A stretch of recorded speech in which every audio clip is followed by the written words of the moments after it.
నమస్తే. కేంద్రం సీజేపీతో చర్చలు జరిపినాక కూడా ఇంకా ఢిల్లీలో ఆందోళనలు నిరసనలు విద్యార్థులతో కొనసాగుతూనే ఉన్నాయి. ఎందుకంటే వాళ్ళ ప్రధాన డిమాండ్ ఏంటంటే ధర్మేంద్ర ప్రధాన్ రాజీనామా చేయాలి అని చెప్పేసి. కానీ కేంద్ర ప్రభుత్వం ధర్మేంద్ర ప్రధాన్ రాజీనామా అనే విషయానికి తప్ప మిగతా అన్నిటిపైన కూడా ఓకే అని చెప్పినట్టు తెలుస్తోంది. కానీ మెయిన్గా ధర్మేంద్ర ప్రధాన్ రాజీనామా చేయాలి, అకౌంటబిలిటీ చూపించాలి అని చెప్పేసి చేస్తున్న విద్యార్థుల నిరసనకు సంబంధించి ధర్మేంద్ర ప్రధాన్ రాజీనామా విషయం మాత్రం కేంద్రం ఎక్కడ కూడా స్పష్టం చేస్తలే. ఇటు నరేంద్ర మోదీ 2 వీడియోలు రిలీజ్ చేసిండు, 2 వీడియోలు ఎక్కడ కూడా మాట్లాడట్లేదు.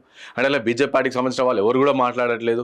కానీ దానికి తప్ప ఎవరైతే విద్యార్థులు ఆత్మహత్య చేసుకున్నారో వాళ్ళకి సంబంధించి ₹1 ఎక్స్గ్రేషియా ప్రభుత్వం ప్రకటించాలి అని చెప్పేసి చెప్తే దానిపైన ఓకే డన్ చేస్తామని చెప్పేసి చెప్పారు. అండ్ అలాగే నెక్స్ట్ టైం ఎగ్జామ్స్ ఏవైతే పారదర్శకంగా జరగాలి, అకౌంటబిలిటీ ఉండాలి అంటే దానికి ఓకే అని చెప్పారు. కానీ ధర్మేంద్ర ప్రధాన్ రాజీనామా విషయం మాత్రం ఇంకా తెలుస్తలేని పరిస్థితి.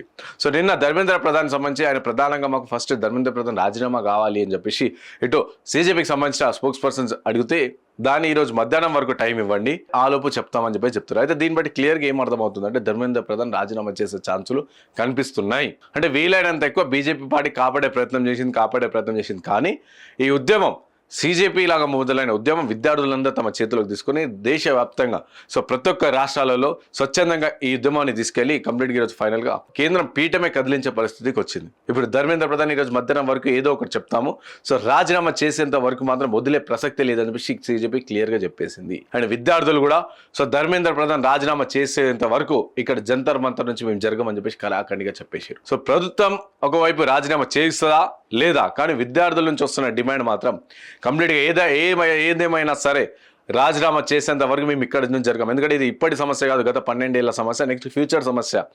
చాలా మంది చిన్న పిల్లలు వస్తున్నారు, వాళ్ళు ఎందుకు మా ఫ్యూచర్ కోసం వస్తున్నాం, మా ఫ్యూచర్ ఇట్లా జరగొద్దు అని చెప్పేసి చాలా మంది తల్లిదండ్రులు పిల్లల్ని తీసుకొని వస్తారు. ఎందుకు తీసుకొస్తారు, మా పిల్లలకి ఫ్యూచర్లు ఇట్లా జరగొద్దు అని చెప్పేసి చెప్పడానికి.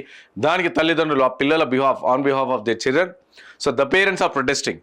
ఇట్లా జరుగుతున్న పరిస్థితి కంప్లీట్గా ఇటు పిల్లలు పేరెంట్స్ ఏజ్కి సంబంధం లేకుండా రిలీజియన్ క్యాస్ట్కి సంబంధం లేకుండా అందరూ కూడా ఈ ప్రొటెస్ట్లో ఇన్వాల్వ్ అయ్యి ఒక అకౌంటబిలిటీ ఒక పారదర్శకతగా తెలిపాలి అని చెప్పేసి ఇంత పెద్ద నిరసన తెలుపుతా అందరూ దేశవ్యాప్తంగా.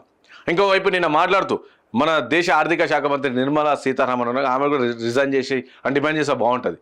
ఆమె ఏమని మాట్లాడుతుందంటే నిన్న పేపర్ లీక్ జరిగినప్పుడు విద్యార్థులకి మంచి పరిణామం అది. ఎందుకంటే విద్యార్థులకి ఆ పేపర్ లీక్ అయ్యి ఎగ్జామ్ క్యాన్సిల్ అయితే ఆ నుంచి ఎగ్జామ్ పెట్టేంత వరకు టైం ఏదైతే దొరుకుతుంది అది ఇంకా మంచి టైం వాళ్ళకి.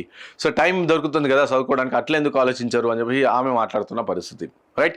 ఇంకోటి మళ్ళీ దీనికి సంబంధించి సీజేపీ ప్రొటెస్ట్కి సంబంధించి ఇటు ఫారెన్ ఫండ్స్ వస్తున్నాయి ఎక్కువ వరకు, అండ్ అలాగే చైనీస్ ఫండ్స్ ఎత్తుంది, అండ్ పాకిస్తాన్ ఏజెంట్స్ ఉన్న పాకిస్తాన్ ఫండింగ్ ఎత్తుంది అని చెప్పేసి చాలా పెద్ద ఎత్తున ప్రచారం చేసే ప్రయత్నం చేసింది బీజేపీ ఐటీ సెల్. కానీ క్లియర్గా నిన్న ఎక్స్టర్నల్ అఫైర్ మినిస్ట్రీ నుంచి ఒక ప్రెస్ మీట్ వచ్చినప్పుడు ఒక వీడియో కూడా బయటకు వచ్చింది. క్లియర్గా చెప్పారు ఎలాంటి ఫారెన్ ఫండింగ్ అని చెప్పేసి ఎలాంటి సమాచారం లేదు, దానికి సంబంధించి ఎలాంటి ఆధారాలు కూడా లేవు అని చెప్పేసి క్లియర్గా చెప్పేసారు. దీన్ని బట్టి ఇప్పుడు బీజేపీ పార్టీకి వేరే చెప్పే ఆప్షన్ లేదు, వాళ్ళకి రాజీనామా తప్ప. కాబట్టి రాజీనామా చేస్తారా లేదా అని చెప్పి వేచి చూడాలి. ఇంకోవైపు వీలైనంత ఎక్కువ ప్రయత్నం చేశారు. ఏమని, ఇది కంప్లీట్గా ఇది యాంటీ నేషనల్, ఇది ఆ ఉద్యమం అని ఈ ఉద్యమం అని చెప్పి ఎక్కువ రోజులు ఉండదు అని చెప్పి కానీ ఫైనల్గా ఈరోజు అర్థమైపోయింది. దీంతో పాటు అన్ని పార్టీలు కూడా అర్థం చేసుకోవాలి, విద్యార్థులు తలుచుకుంటే ఏదైనా జరుగుతుంది అని చెప్పేసి.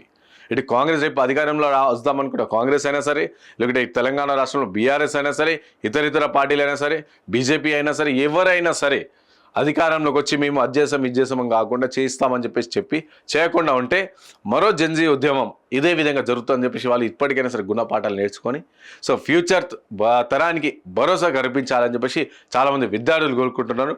ఈరోజు మధ్యాహ్నం వరకు అయితే మాత్రం విద్యార్థులు తలుచుకున్నట్టుగా ఒక గుడ్ న్యూస్ వస్తుందేమో అని చెప్పేసి ఆశాభావం కూడా వ్యక్తం చేస్తూ ఉన్నారు.